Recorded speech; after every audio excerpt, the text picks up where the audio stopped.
நீங்கள் இழந்ததை எண்ணிக்கொண்டே இருந்தால் உங்களுக்காக காத்திருக்கும் எதிர்காலத்தை இழந்து விடுவீர்கள் அப்படிங்கிறது தான் இன்றைக்கி பார்க்கக்கூடிய கதை.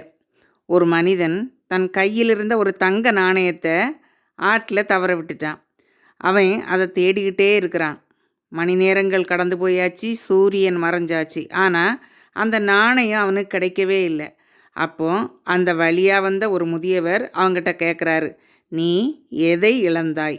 உடனே அவன் சொல்கிறான், ஒரு தங்க நாணயம். முதியவர் சொல்கிறாரு, சிரிச்சுக்கிட்டே சொல்கிறாரு, அதை தேடி கொண்டிருக்கும் நேரத்தில் நீ ஒரு முழு நாளையே இழந்து விட்டாய். அந்த ஒரு வாக்கியம் அவனது மனதை அமைதியாக மாற்றியது.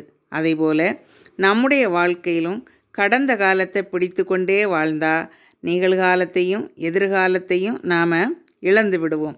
கடந்த காலம் ஒரு பாடம், ஒரு சிறைச்சாலை அல்ல. நடந்ததை மாற்ற முடியாது, ஆனால் அதில் இருந்து கற்றுக்கொள்ள முடியும். அதுவே அறிவின் ஆரம்பம். வருத்தம் இது நேரத்தை திருப்பி கொண்டு வராது. அப்போது அப்படியே செய்திருக்கலாம், அந்த முடிவை எடுத்திருக்கக்கூடாது. இப்படி 1000 முறை நினச்சாலும் நேற்று என்பது திரும்பி வராது. ஆனால் இன்று இன்னும் நம்முடைய கையில் தான் இருக்குது. வாழ்க்கை முன்னோக்கி மட்டுமே நகர்கிறது. ஒரு நதி பின்னோக்கி ஓடாது. சூரியன் மேற்கில் உதிக்காது. இயற்கையே முன்னேறி கொண்டே இருக்குது. அப்படி இருக்க நான் மட்டும் ஏன் கடந்த காலத்தை நினச்சி வாழ்ந்துக்கிட்டே இருக்கணும்? ஒவ்வொரு தவறும் ஒரு ஆசிரியர். தவறுகள் நம்மளை அவமானப்படுத்த வரல, அவை எல்லாமே நம்மை புத்திசாலியாக மாற்ற வந்துள்ளன. தவறை சுமையாக யாருமே நினைக்க வேண்டாம், பாடமாக எடுத்துக்கொள்ளணும். மன்னிப்பது மற்றவர்களுக்காக அல்ல. சில நேரங்களில் நம்மை காயப்படுத்தியவர்களை மன்னிக்க முடியாமல் இருப்போம். ஆனால் மன்னிக்க முடியாமல் இருப்பது அவர்களை தண்டிப்பது இல்லை, நம்முடைய மன அமைதியைத்தான் பறித்து கொள்கிறது. மன்னிப்பு ஒரு பரிசு, மற்றவருக்கு அல்ல, அது நமக்கு தான். ஒவ்வொரு காலையும் ஒரு புதிய தொடக்கம்.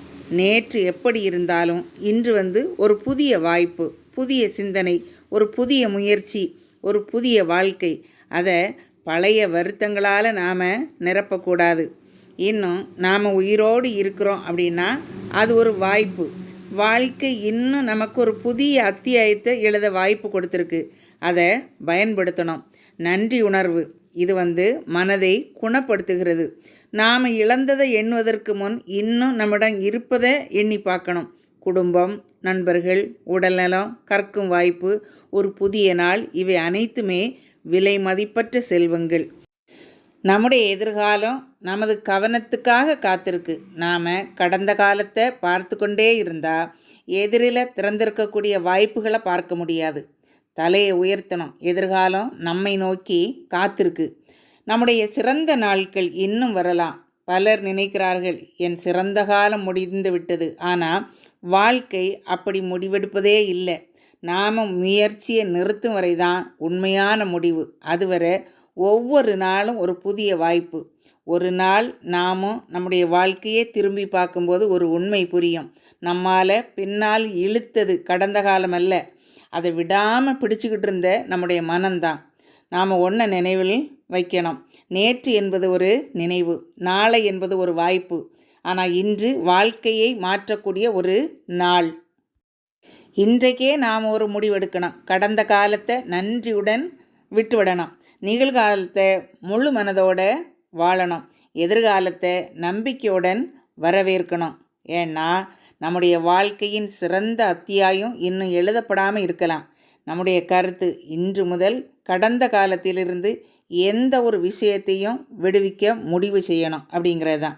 இந்த பதிவு உங்களுக்கு பிடிச்சிருக்குன்னா லைக் பண்ணுங்கள், கமெண்ட் பண்ணுங்கள், ஷேர் பண்ணுங்கள், சப்ஸ்கிரைப் பண்ணுங்கள். தேங்க்ஸ் ஃபார் வாட்சிங்.